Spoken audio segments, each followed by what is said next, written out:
a trembling woman, mask cracked, tears in her eyes. Step by step I approach. She stammers, "Please, I'm sorry." I tilt her chin up, peel away her mask. Pretty. Too pretty. For a moment my heart wavers, but no, stay loyal, Eclipse. Your heart belongs to Solaris. A cold wind brushes across the rooftop. How poetic, isn't it? Two figures face each other under the moonlight, one bathed in radiant gold, the other cloaked in darkness. Hero and villain, meeting again for their final act. The blonde woman glaring at me like I ruined her entire week? That's Solaris, the ever-perfect A-class hero. And me? I'm Eclipse professional villain, part-time menace, and unfortunately hopelessly obsessed with her. She points her weapon at me, eyes sharp enough to cut through guilt itself. Your game ends here, she declares. Ah, music to my ears. So here I stand, caught red-handed again.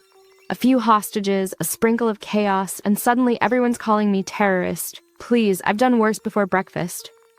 But Solaris, she's everything a hero should be. Righteous, unyielding, gloriously bright. And I, somehow, woke up trapped in her world, destined to be her eternal nemesis. But here's the secret no one knows. Every battle, every explosion, every dramatic escape. It was all for her. Not that she'd ever understand that. Good job again, hero, I say with an exaggerated clap. You're really getting the hang of this. She glares back. I don't need your approval, you piece of trash. Ah, classic Solaris. Sharp tongue, softer heart. My powers are fading fast. One wrong move and we both fall. But isn't that what makes the scene perfect? Solaris, I whisper, this is my last act. You don't have to chase me anymore. Take care. Her eyes widen. Wait. And with one final smirk, I vanish into thin air. Curtain call. Her trembling eyes linger in my memory. Tell me, dear audience, was it love or just madness wearing a cape? Either way, the show must go on. A calm, sunny day, and there I was, alone on a rooftop, doing what every respectable villain apparently does, spying through windows like a total creep. Ugh, I muttered to myself. I really need a cigarette. Not that I had one I quit after falling into this world. Imagine quitting nicotine only to pick up murder instead. Truly inspiring. Anyway, black hair, black coat, black cape, the whole mysterious edgelord starter pack.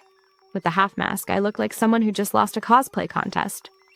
But in this world, that's fashion because, my dear viewers, this isn't Earth anymore. This is Solar City, home of heroes and villains, and I, Eclipse, the self-declared villain, just respawned here after reading the final chapter of this comic.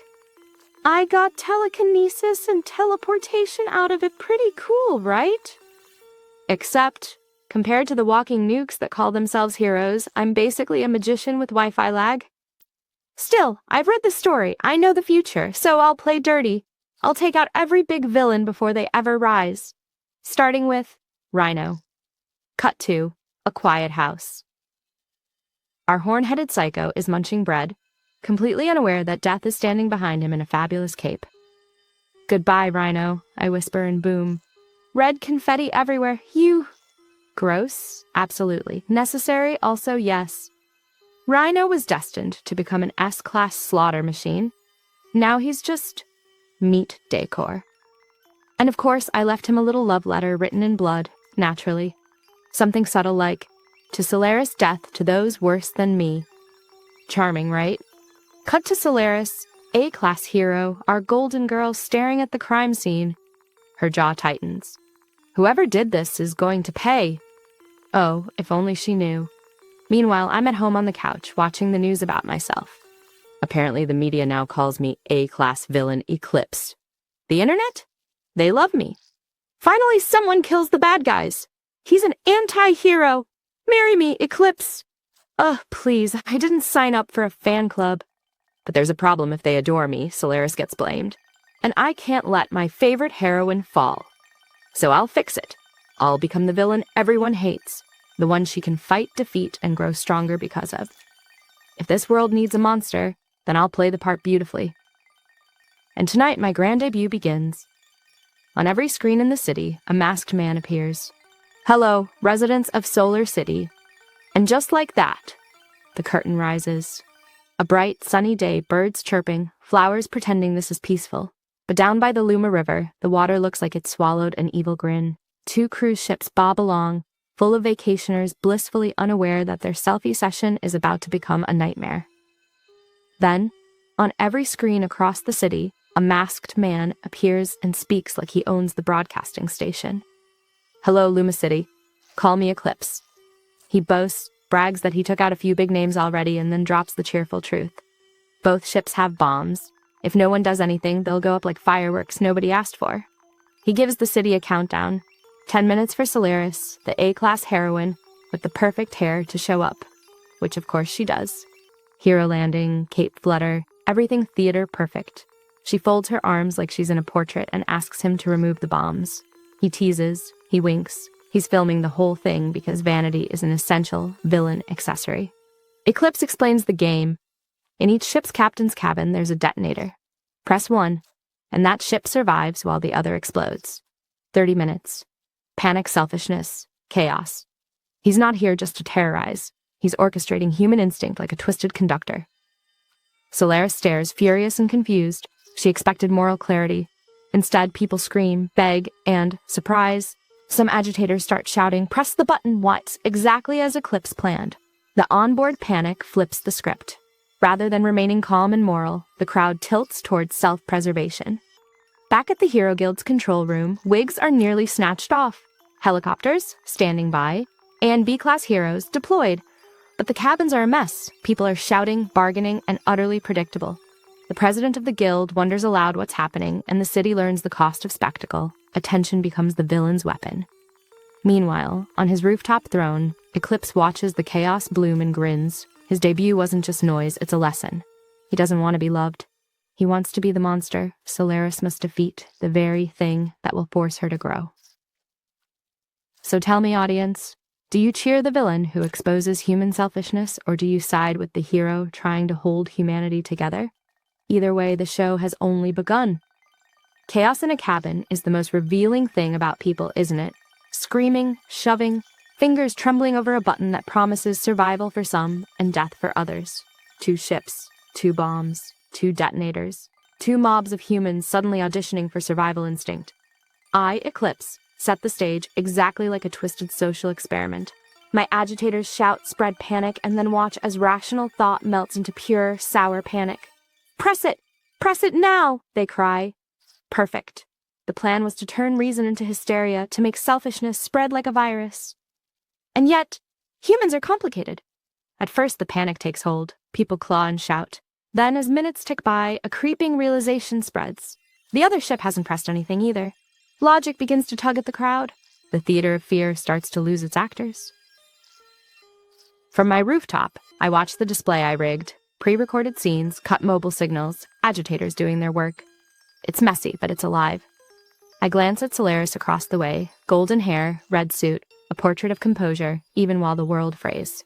She looks as pretty as ever. Dangerous, too. She expected collapse. She expected selfishness. Instead, she sees hesitation and then a speech.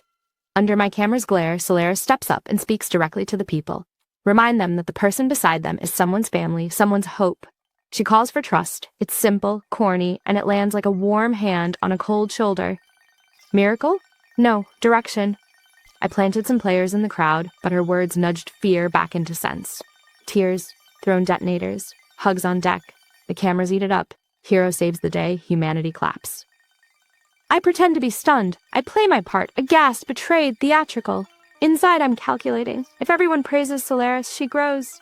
If she grows, perhaps she won't have to suffer the harsh arcs I read in the comic. If she grows, then maybe my role as villain becomes the sharp lesson the story needs. The rooftop wind bites, and there I am, Eclipse, laughing like a man who just lost his last brain cell. This can't be happening. Humanity isn't this noble, I scream into the night, pretending to lose my mind. Of course, the truth. The captains threw the detonators into the sea because I told them to. But shh, that's a secret between me and my co-conspirators. Across from me stands Solaris, her golden hair glowing under the city lights, expression calm, too calm.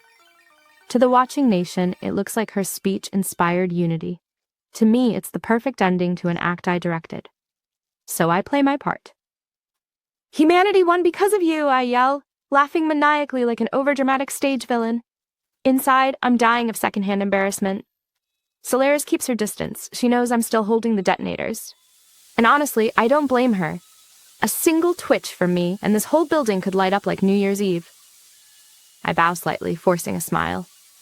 You really surprised me this time, but next time I won't go easy on you. Then, with a grin to the camera, poof, I vanish into thin air. Teleportation never felt so exhausting. Fast forward to the next day. News headlines everywhere scream about me, the telekinetic terror, masked villain Eclipse, the madman who hijacked national TV. Honestly, I should start charging royalties for using my name.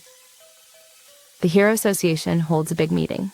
Men in suits, folders everywhere, dramatic lighting like a cheap detective movie. They analyze my powers, telekinesis, teleportation, maybe hacking. They're not sure, but one thing's certain. I've just become their most fascinating problem. And of course, everyone notices my obsession with Solaris. They whisper, "Why her?" Even Solaris can only shrug. "I don't know," she says, pretending she's not the sun my story revolves around. Meanwhile, the great and fearsome villain. Yeah, I'm lying in my tiny apartment, groaning on the bed. Teleporting drains everything out of me. Villainy may look glamorous, but honestly, it's just a lot of planning, acting, and pretending you're not completely exhausted afterward. The curtain rises on a very pathetic scene. Our magnificent villain Eclipse lies face down on his bed. I think I'm dying," he groans. Turns out, even world-class masterminds can pull a muscle from teleporting too much. Tragic. After a glorious 12-hour coma, he wakes up, sore, rumpled, and greeted by the sight of his own masked face plastered across every TV channel. On Newswide, who is the villain Eclipse? Two experts debate his existence like he's some cryptid, part hacker, part psychic, part chaos gremlin. And Eclipse? He just stares and mutters, "Wow, Mom, I'm on TV. Oh wait, you don't exist here." Celebrity status achieved, prison sentence pending. He shuffles to his laptop in a wrinkled black robe, opens the news. And, oh dear, he's trending everywhere. Apparently, hijacking national broadcasts gets you attention. Who knew? I should have gotten sponsors, he mumbles. Maybe plastered a soda logo on those ships? The comments call him terrifying, brilliant, and unhinged. He reads everyone, grinning like a man who's both proud and tired of himself. Step 1 complete, make the world remember his name. Step 2, promote his favorite hero, Solaris. After all, what's a villain without his shining counterpart? Now the nation adores her, not for beauty but for courage. Exactly as Eclipse planned. See, he's a helpful terrorist. He stretches, cracking his back. No rest for geniuses, time for the next act. The plan? Remove rival villains. Stage new terror shows with 0 casualties, of course. Because Eclipse may be dramatic, but he's not heartless. He pulls out his phone and calls his secret partner, Rain, a pint-sized hacker with a big attitude. Hey, big bro just woke up, she chirps. See you alive? Barely, he sighs. On my way. Rain begins to fall as he walks through the city, umbrella in hand. He reaches an ordinary house, taps in a code 13 digits long, because villains never make it simple, and sinks underground on a hidden lift. Below, glowing monitors line the walls. It looks less like a lair and more like a sci-fi movie set. At the center sits Rain, legs swinging, surrounded by blinking screens. She smirks. Welcome back, boss. Easy job yesterday. Eclipse ruffles her hair. Easy! You hijacked national television. Her lips twitch upward, flattery successful. But then, her face hardens. You might want to see this. The monitors flash breaking news. Eclipse's followers launch bomb. Attacks in Inchin. His grin freezes. Followers? I don't have followers. And just like that, the show isn't over. It's only the next act. Nothing ruins a perfectly crafted public image like fans who start blowing things up. On the monitors, chaos fills the screen. Masked lunatics calling themselves Eclipse's followers, claiming devotion while setting off bombs in downtown Inchin. I, Eclipse, watch in disgust. Excuse me, my followers. The audacity. They even caused casualties. Unacceptable. I may be a villain, dramatic, dangerous, delightful, but never a killer of innocence. This isn't villainy. It's barbarism wearing my name. Beside me, my pint-sized partner Rain spins in her chair, already hacking the crisis feed. "I knew you'd be furious," she says, handing me a phone. "Prepped a live channel for you. Time to take the stage again." I sigh. 2 nights in a row, even celebrities get rest days. Cut to the Hero Association, pure panic. 300 hostages, an agent reports. Is Eclipse behind this? They don't know that I'm actually on my way there not to join, but to end it. Even Solaris, my golden-haired rival, watches from a rooftop, muttering, "That lunatic's streaming again, isn't he?" Yes, I am. Cue the live broadcast trending #1, comments exploding. "Oh no, not again. Wait, this is live? Eclipse, you mad genius!" And buried between the chaos, one message stands out. "Someone stop him." Or watch history. Camera floating beside me via telekinesis, I stride into the building. Inside, dozens of copycats dressed like me, masks and all, cheering. "Eclipse, our hero's here," they shout. Oh, how mortifying. Is this what fame feels like? I scan the room, hostages trembling, guns shaking. Rain's voice buzzes through my earpiece. 3 o'clock, the guy with the detonator. Perfect! Showtime! I drop my head, start laughing quiet at first, then louder until the air itself vibrates. Ha ha, ha ha ha ha. You think you're my followers? The crowd freezes. Then, with one smooth motion, I raise my hand. 2 quick gunshots echo through the lobby. The leader and his detonator-wielding friend collapse instantly. Silence. Even the hostages forget to breathe. I holster my weapon, straighten my coat, and smile. Lesson 1, I say softly. If you use my name to hurt the innocent, you're not my followers. You're my next target. The chat explodes, the heroes stare, and the world realizes Eclipse may be a villain. But even villains have rules. Bullets ricochet, and when the smoke clears, only one follower remains. A trembling woman, mask cracked, tears in her eyes. Step by step I approach. She stammers, "Please, I'm sorry."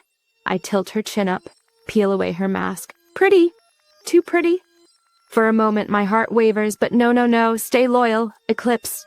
Your heart belongs to Solaris. I whisper, "Do you understand what you did?" She sobs, "We acted without your permission. I was wrong." Her voice breaks into full-on wailing, echoing through the hall. And from the live chat, "LOL, he's trash." Is this romance or murder? Fantastic. I'm giving moral lessons and they're treating it like reality TV. Sometimes I wonder who the real villains are, me or the people watching. 300 people. 300. A whole crowd of trembling hostages staring at me like I'm some kind of final boss. To be fair, I did just wipe out 7 terrorists in front of them, so fair reaction. And the woman beside me, still crying, loudly. "Wow." I rub my temple. "Miss, I swear, if you don't stop crying, I will shoot you."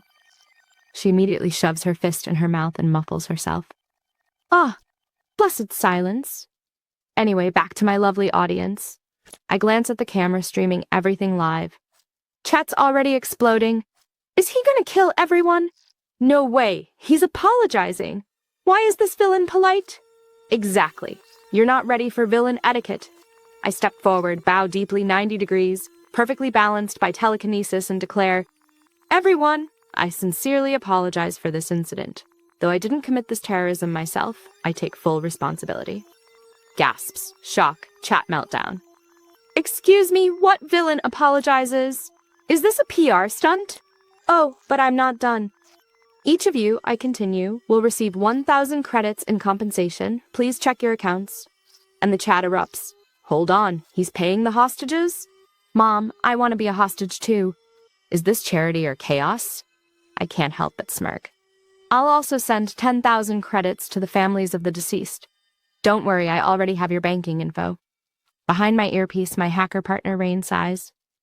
You really didn't have to mention the banking part, boss. Oops, too late. The crowd's silent, too stunned to move. I turn to the sobbing woman still clinging to life behind me. Come along, my dear, I say, scooping her up effortlessly. She squeaks, flailing like a startled kitten. Everyone else, I say to the hostages, have a wonderful evening, try not to join any cults next time. Then I snap my fingers, cloak swirling, and we vanish. Camera feed cuts. Chat floods one last time. Broadcast ended. 6/10 ending, but 10/10 villain. He's literally a hero with drama issues. Cut to a cozy cafe the next day. A girl with blonde hair scrolls through the headlines on her phone. A villain who apologizes and pays damages.